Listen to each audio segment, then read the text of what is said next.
ഇന്ന് നിങ്ങളെല്ലാവരും ഒത്തിരി സന്തോഷിച്ചവരാണെന്നാണ് ഞാൻ മനസ്സിലാക്കുന്നത്. മനസ്സിൽ മറ്റൊരു ചിന്തകളുമില്ലാതെ മനസ്സിൽ ഒത്തിരി സന്തോഷത്തോടെയാണ് ഈ കഴിഞ്ഞുപോയ നാളുകളൊക്കെ നിങ്ങൾ ഓരോരുത്തരും കടന്നുപോയത്.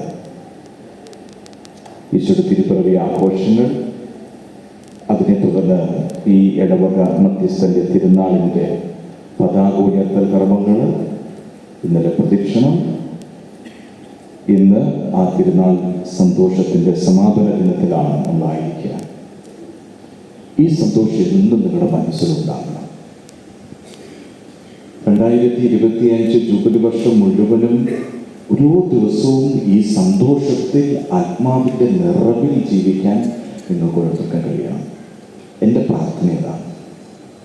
നിങ്ങളുടെ മനസ്സിലെ ഈ ആഹ്ലാദം, നിങ്ങളുടെ മനസ്സിലെ ഈ കൂട്ടായ്മ, ഈ ഇടവകയുടെ കൂട്ടായ്മയുടെ ഒരു ആഘോഷമല്ലേ? ഓരോ ഇടവകയുടെയും കൂട്ടായ്മയുടെ ആഘോഷം തന്നെയാണ് ആ ഇടവക മധ്യസ്ഥന്റെ തിരുനാൾ ദിനങ്ങളൊക്കെ. ഇന്ന് മിക്കവാറും എല്ലാവരും തന്നെ പള്ളിയിലുണ്ടായിരിക്കും. അപൂർവം ചിലർ മാത്രം, ഒന്നോ രണ്ടോ പേരൊക്കെ ചിലപ്പോൾ ഈ ദേവാലയത്തിൽ വരാതെ കാണാൻ കഴിയും. ഈ കൂട്ടായ്മയിൽ വളരാൻ, ദൈവം നൽകുന്ന സന്തോഷത്തിൽ എന്നും ജീവിക്കാൻ നിങ്ങൾക്ക് കഴിയട്ടെ എന്ന് ഞാൻ ആശംസിക്കുകയാണ്.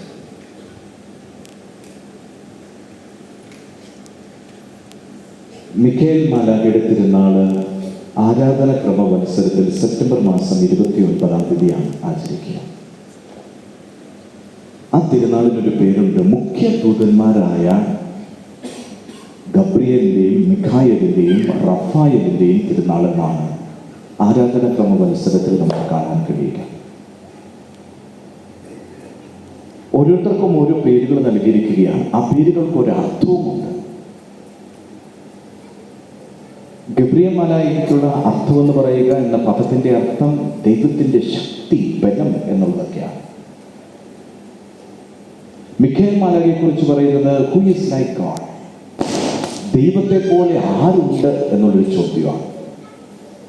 റഫേൽ മാലാഖയെ കുറിച്ച് പറയുന്നത് ദൈവത്തിന്റെ സൗഖ്യം എന്നാണ്. ഇവരെല്ലാവരും നമ്മൾ കാണുന്നത് മാലാഖമാരായിട്ടാണ്. ഹെബ്രായ ഭാഷയിൽ ഈ മാലാഖ എന്ന വാക്കിന്റെ പദത്തിന്റെ അർത്ഥം അവിടെ പറയുന്നത്, ഉപയോഗിക്കുന്ന വാക്ക് മലഖ് എന്നാണ്. അതിൻ്റെ യഥാർത്ഥത്തിലുള്ള ട്രാൻസ്ലേഷൻ മെസ്സഞ്ചർ, സന്ദേശവാഹകൻ എന്നാണ്. ദൈവത്തിൻ്റെ സത്വാർത്ഥിയുമായി, ദൈവത്തിൻ്റെ സാന്നിധ്യമായി മാറുന്ന വ്യക്തികളെയാണ് മാലാഖമാരെന്ന് വിളിക്കുക. അപ്പം ഈ തിരുനാളിലായിരിക്കുമ്പോൾ ഞാൻ നിങ്ങളെ ഓരോരുത്തരെയും വിളിക്കുന്നതും ആഹ്വാനം ചെയ്യുന്നതും പരസ്പരം മാലാഖയായി മാറാനായിട്ടാണ്. നമ്മൾ വിശുദ്ധ വർഷത്തിലേക്ക് പ്രവേശിച്ചിരിക്കുകയാണ്.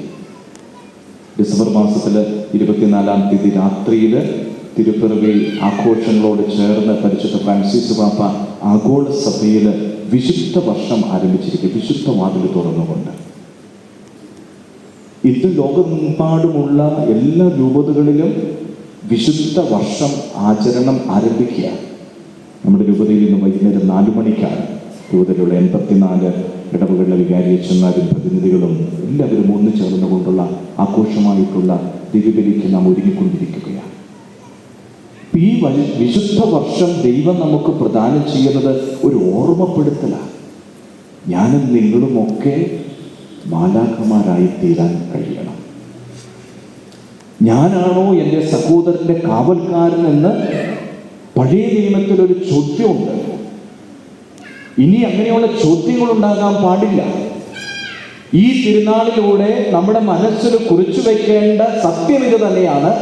ഇനി എൻ്റെ അടുത്ത് നിൽക്കുന്ന വ്യക്തിക്ക് ഞാൻ എപ്പോഴും കാവൽ മാലാഖയായിട്ട് മാറും. ജീവിത പങ്കാളികൾ പരസ്പരം കാവൽ മാലാഖമാരായി മാറുമ്പോൾ മക്കൾ മാതാപിതാക്കൾക്കും മാതാപിതാക്കൾ മക്കൾക്കുമൊക്കെ കാവലായി മാറുമ്പോൾ നമ്മുടെ ഈ തിരുനാളുകളൊക്കെ അർത്ഥപൂർണമായി തീരും. ഒപ്പം നമുക്കറിയാം ഈ മാലാഖമാരൊക്കെ എന്താ ചെയ്യുന്നത്? സത്വാർത്ഥയായിട്ടാണ് കടന്നു വരുന്നത്. നമ്മൾ തിരുപ്പിറവി ആഘോഷത്തിൻ്റെ ആ രാത്രിയിൽ നാം ശ്രവിച്ച തിരുവചന ഭാഗം ലൂക്കായിലെ സുവിശേഷത്തിനകത്ത് മാലാഖ് വന്ന് ആട്ടിടയന്മാരോട് പറയുന്നത് എന്താ? സകല ജനത്തിനും വേണ്ട സത്വാർത്ത ഞാൻ നിങ്ങളെ അറിയിക്കുന്നു. സകല ജനം, ആരെയും മാറ്റി നിർത്തുന്നില്ല. ലോകം മുഴുവനും വേണ്ടിയുള്ള ഒരു സത്വാർത്തയായി, ഒരു സുവിശേഷമായി ഞാനും നിങ്ങളുമൊക്കെ മാറണം. ഈ ജൂബിലി വർഷത്തിന്റെ ആപ്തവാക്യം എന്താണ്?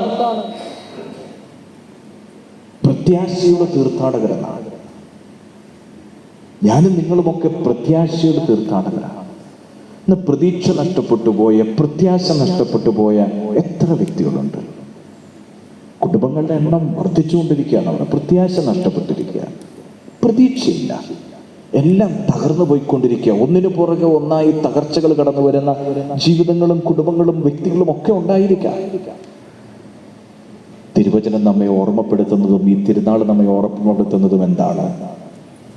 മറ്റുള്ളവർക്ക് ഒരു നല്ല വാർത്തയായി, ഒരു സത്വാർത്തയായി, ഒരു സുവിശേഷമായി, പ്രത്യാശയുടെ പ്രഘോഷകരായി നമുക്കോരോരുത്തർക്കും മാറാൻ കഴിയണം.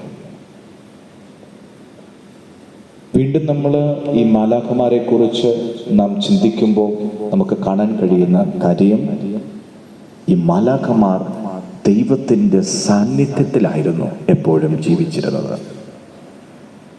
ദൈവ സാന്നിധ്യത്തിൽ ആയിരിക്കാനായിട്ടുള്ള വിളിയാണ് ഓരോ ക്രൈസ്തവനും ലഭിച്ചിരിക്കുന്ന വിളി.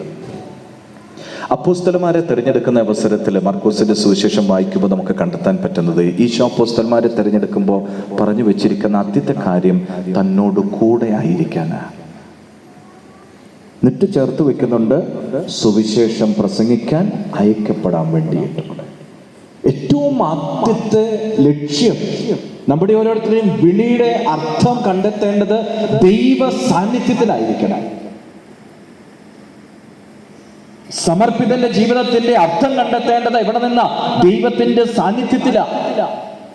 കുടുംബബന്ധങ്ങളുടെ അർത്ഥം കണ്ടെത്തേണ്ടത് കുടുംബത്തിൽ എങ്ങനെ പെരുമാറണം, എങ്ങനെ സ്നേഹിക്കണം, എങ്ങനെ ശുശ്രൂഷ മനോഭാവത്തിൽ ജീവിക്കണം, ഇത് പഠിക്കേണ്ടത് എവിടുന്നാ? ക്രിസ്തു സാന്നിധ്യത്തിൽ ജീവിച്ചുകൊണ്ടാണ്. ഈശോയോട് ചോദിക്കണം, ഞാൻ എങ്ങനെയാ എൻ്റെ ജീവിത പങ്കാളിയെ സ്നേഹിക്കേണ്ടത്? ഞാൻ എങ്ങനെയാ എൻ്റെ ജീവിത പങ്കാളിയോട് ക്ഷമിക്കേണ്ടത്? ഞാൻ എങ്ങനെയാ എൻ്റെ മക്കൾക്ക് മാതൃക നൽകേണ്ടത്? ഈശോ പഠിപ്പിച്ചു തരും. ഈശോ പഠിപ്പിച്ചു തരും. ഈശോയുടെ സാന്നിധ്യത്തിലായിരിക്കാൻ മാലാഖമാർ അതല്ല ചെയ്തത്. ഈശോ ദൈവത്തിന്റെ സാന്നിധ്യത്തിൽ നിന്നുകൊണ്ട് ദൈവം പറയുന്നത് ഹൃദയത്തിലേക്ക് ഏറ്റുവാങ്ങി ആ ദൈവത്തിന്റെ ആ വചനത്തെ, സത്വാർത്തയെ പങ്കുവെച്ചു കൊടുക്കുന്നവരായിരുന്നു. ഇന്ന് തിരുക്കുടുംബത്തിന്റെ തിരുനാൾ കൂടിയാണ് നമ്മൾ ആചരിക്കുക. നമ്മുടെ കുടുംബങ്ങളൊക്കെ ദൈവ സാന്നിധ്യത്തിന്റെ ഇടങ്ങളായി മാറിയിട്ടുണ്ടോ? നമ്മുടെ കുടുംബങ്ങളിൽ ദൈവത്തിന് സ്പേസ് ഉണ്ടോ എന്നുള്ളതാണ്. പല കാര്യങ്ങളും കൂടെ നിറഞ്ഞിരിക്കുന്ന ജീവിതത്തിന്റെ ഉടമകളല്ലേ നമ്മൾ ഓരോരുത്തരും. ദൈവമില്ലാത്ത കുടുംബങ്ങളാണ് നമ്മുടെ കുടുംബങ്ങളൊക്കെ. എല്ലാം ഉണ്ട്, പുറത്തു നോക്കുമ്പോൾ മോടിയാണ്, പുറത്തു നോക്കുമ്പോൾ എല്ലാം സന്തോഷമുണ്ട്, പക്ഷെ ഉള്ളിന്റെ ഉള്ളില് സന്തോഷമില്ലാതെ ജീവിക്കുന്ന കുടുംബങ്ങൾ.